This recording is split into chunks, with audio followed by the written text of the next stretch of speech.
choices, especially after after Jati Ratnalu, you could have done like the regular commercial blockbusters, but you did a special appearance, you did a dance appearance, you did a web series. So, is it difficult for you to choose your next project after a hit, or what was the situation like after Jati Ratnalu?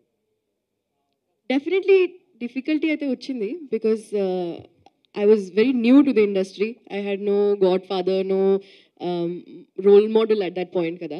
So అన్ని decisions నేనే చూసి చేస్తాను and at some point of course I realized that all of this has to be కొంచెం planned గా and ఒక I think 1 year పడింది నాకు ఈజీగా to understand how to navigate through all of this.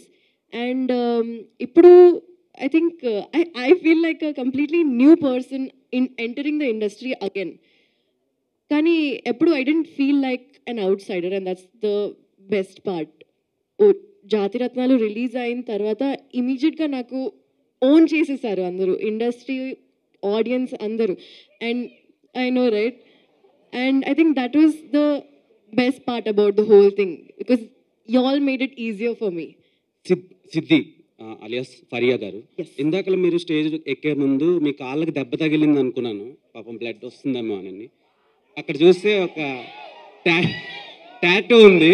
So what was the reason about that tattoo and what was the meaning about that? ఏమన్నారు? అరే నేను ఎంత మిస్ అయ్యానో తెలుసా? మీ కౌంటర్స్ బాగున్నాయి. యాక్చువల్లీ ఇవి రూట్స్ అండి.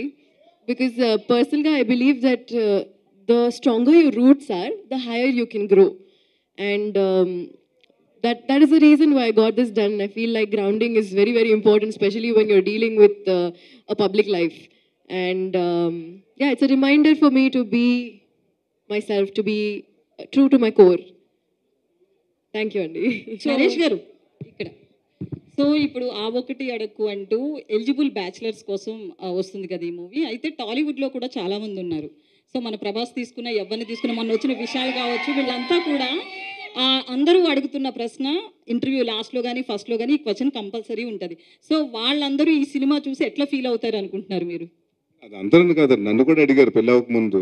దాదాపు 6 సంవత్సరాలు అడిగారు ఎప్పుడు పెళ్ళి అని. So I think it's become అంటే అది వాళ్ళ ఇష్టం కదండి, వాళ్ళు ఎప్పుడు పెళ్లి చేసుకుంటారు, వాళ్ళ ఇష్టం, వాళ్ళ ఇది. So I have nothing to say about that.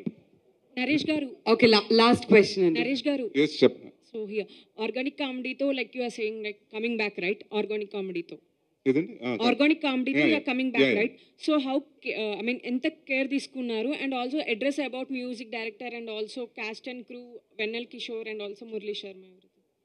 అంటే ఇట్స్ లైక్ అడ్రస్ ఆయన తీసుకొచ్చిన ఇష్యూ చాలా బాగుందండి. ఇప్పటి వరకు చెప్పలేదు అండ్ అందరికీ తెలుసు ఎక్కడో ద పాయింట్ ఆఫ్ టైంలో మన సంబంధం చూసుకుంటాం, లేకపోతే ఎక్కడో.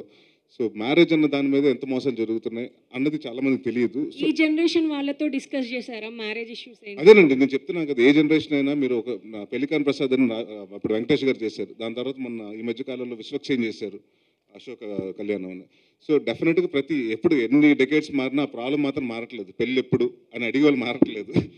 సో అందుకని ఈ సినిమాలో ఒక డైలాగ్ కూడా ఉంది, మీకు వీలైతే పెళ్లి సంబంధం చూసి పెట్టండి, అంతే పెళ్ళెప్పుడు మాత్రం అడగొద్దని. సో ఏముంటుందండి, నథింగ్ టు సే.